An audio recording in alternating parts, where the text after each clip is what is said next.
देश भर में कोरोना की बढ़ती रफ्तार एक बार फिर टेंशन बढ़ा रही है। बीते कुछ दिनों से कोविड केस तेजी से बढ़ते दिख रहे हैं। देश के कई राज्यों में कोरोना के मामलों में बढ़ोतरी देखने को मिल रही है।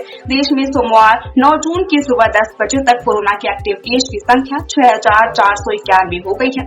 बीते 24 घंटे में 358 मामले सामने आए। केरल इस वक्त कोरोना से सबसे ज्यादा प्रभावित है। वहीं महाराष्ट्र से लेकर दिल्ली, राजस्थान तक कई राज्यों में तेजी से मामले बढ़ते नजर आ रहे हैं। आइए जानते हैं किस राज्य में इस वक्त कोरोना के मामले कितने हैं। कोरोना के नए वेरिएंट्स को लेकर देश भर में दहशत है।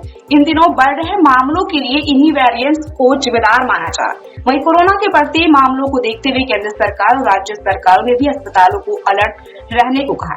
सभी सरकारी और प्राइवेट अस्पतालों को ऑक्सीजन, दवाइयां, आईसीयू बेड और वेंटिलेटर जैसी सुविधाएं सुनिश्चित करने के निर्देश दिए गए। ताजा अपडेट की बात करें तो स्वास्थ्य मंत्रालय ने 9 जून 2025 को सुबह 10 बजे जो आंकड़े जारी किए, उसके अनुसार देश भर में एक्टिव केस की संख्या 6,000 के पार पहुंच चुकी है। देश भर में एक्टिव मामले हैं 6,491 लोग हैं। हालांकि राहत भरी बात यह है कि इसकी वजह से किसी की जान नहीं गई है। मौजूदा समय में कोरोना के सबसे ज्यादा सक्रिय केस केरल 1,957 है। इसके बाद गुजरात में 980, पश्चिम बंगाल में 747, दिल्ली में 778 और महाराष्ट्र में 607 एक्टिव केस है। कर्नाटक, यूपी और तमिलनाडु में भी कोरोना तेजी से पैर पसार रहा है, जहां कर्नाटक में कोरोना के एक्टिव केस बढ़कर 430 और यूपी में 225 हो गए।